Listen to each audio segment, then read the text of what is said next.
Halo guys, di video kali ini kita akan belajar tentang peluang. Penasaran seperti apa? Yuk simak video ini.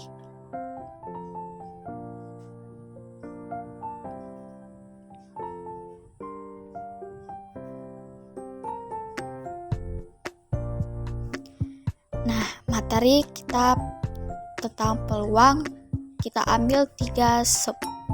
Sub yang pertama percobaan, sub kedua ruang sampel, dan sub ketiga titik sampel. Sub yang pertama tentang percobaan atau eksperimen. Apa itu percobaan? Jadi percobaan itu adalah suatu kegiatan yang dapat memberikan beberapa kemungkinan. Contoh percobaan itu yang pertama pelemparan dadu, pelemparan koin, pemilihan ketua kelas, dan pemilihan menu makanan. Poin yang kedua, sub tentang ruang sampel. Ruang sampel ini adalah himpunan dari semua hasil yang mungkin pada suatu percobaan atau kejadian. Contoh sampelnya itu yang pertama pelemparan sebuah dadu. Ruang sampelnya adalah S, di mana S anggotanya 1, 2, 3, 4, 5, dan 6. Dan yang kedua pelemparan sebuah koin, di mana ruang sampelnya adalah S anggota angka dan gambar. Yang ketiga, titik sampel. Anggota-anggota dari ruang sampel atau kemungkinan yang muncul.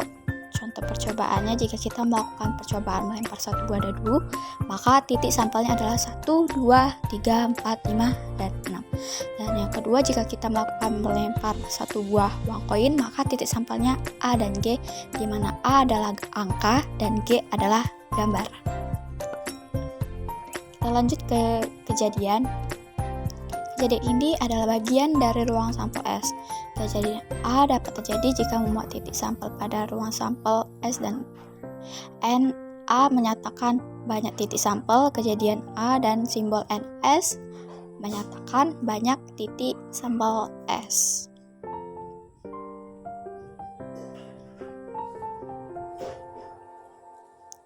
Kita lanjut. Nah, materi kita selanjutnya tentang menyusun ruang sampel. Menyusun ruang sampel ini ada 3 cara.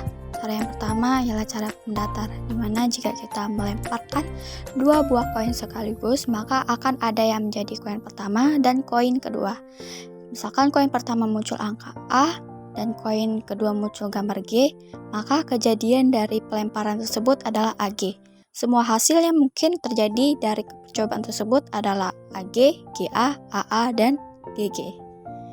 Nah, dan demikian ruang sampelnya AG, GA, AA, GG. Titik sampelnya AG, GA, AA, dan GG. Kejadiannya AG, GA, AA, dan GG. Nah, jika kita melempar 2 buah logam seperti animasi berikut, dia muncul, di mana yang pertama ada muncul angka dan yang kedua muncul gambar seperti koin tersebut. Oke, lanjut. Nah, cara yang kedua ini ialah cara diagram pohon. Saat kita melempar satu buah koin dan satu buah dadu, maka kemungkinan kejadiannya adalah muncul angka A atau gambar G pada koin, salah satu mata dadu pada dadu.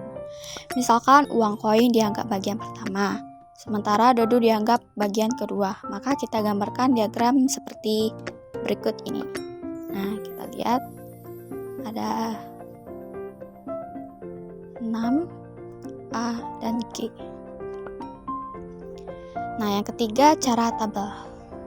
Cara tabel ini ialah bisa dipilih ketika anggota ruang sampelnya sangat banyak dan akan memakan waktu jika menggunakan cara mendatar maupun diagram pohon.